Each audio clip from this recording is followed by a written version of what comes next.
ओम श्री गणेश शारदा गुरुभ्यो नमः। हरः ओम गणानां त्वा गणपतिगं हवामहे कविं कवीनामुपमश्रवस्तवं ज्येष्ठराजं ब्रह्मणां ब्रह्मणस्पतये नश्वन्वन्नोतभस्तेदसादनम् श्रीमहागणपतये नमः। ओम गणानां त्वा गणानां त्वा गणपतिं त्वा गणानां त्वा गणपतिं त्वा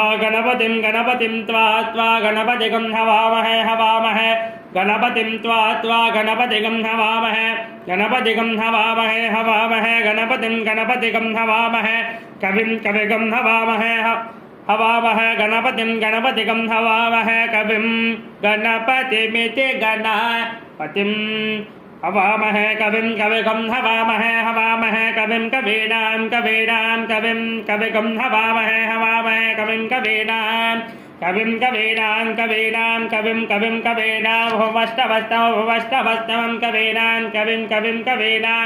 मुपमष्टवस्तमं कवीनां भुवष्टवस्तमं कवीनां उपमष्टवस्तमम् उपमश्रवस्तममित्युपमश्रवः तमं ज्येष्ठराजं ब्रह्मणां ज्येष्ठराजं ब्रह्मणां ज्येष्ठराजं ब्रह्मणः ज्येष्ठराजमिति ज्येष्ठराजं ब्रह्मणां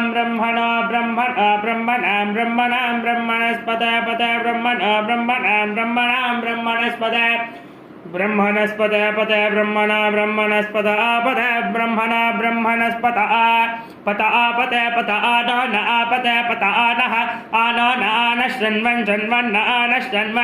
नश्रन्वन्नोतिभिः